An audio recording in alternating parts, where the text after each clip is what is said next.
professora deu uma folhinha com uma tartaruga e disse assim... Parabéns pra você nessa data querida. Muitas felicidades. Muitos anos de vida.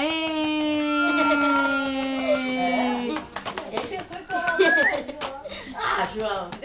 A João foi. Que foi, minha filha? Foi lá na avenida comer um.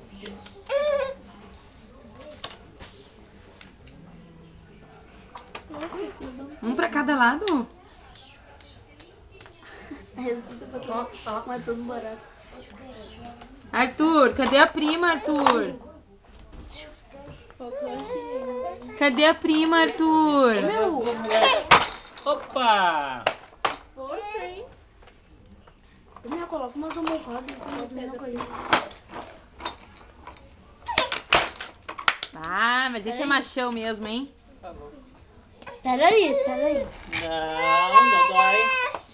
Ai, Dada. Arthur, cadê a priminha?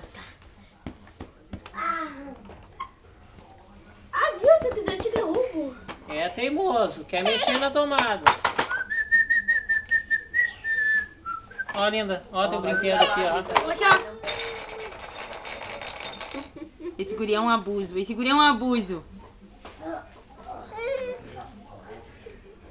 Sai do meu lugar, sai do meu O lugar. que você tá fazendo agora que tá se atirando por cima de mim?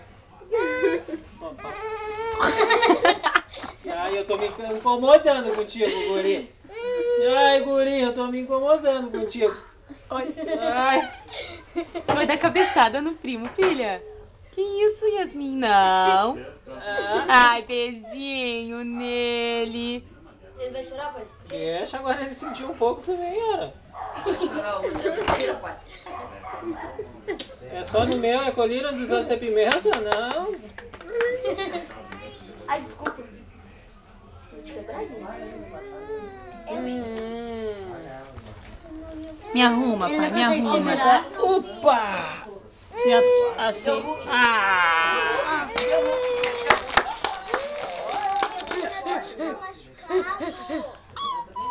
Vem então. Ai. Aqui, ó.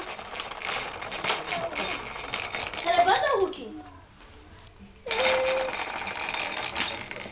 Ó, o Hulk tá dançando. Ó, brinca ali com o primo. Brinca ali com o primo. Você levanta? Não, Arthur. Cadê o Arthur e Yasmin? Ali, ó. Teimoso, ó, pra cá. Não. Levanta, Hulk. É, nenê. Quer ver tu se derrubar?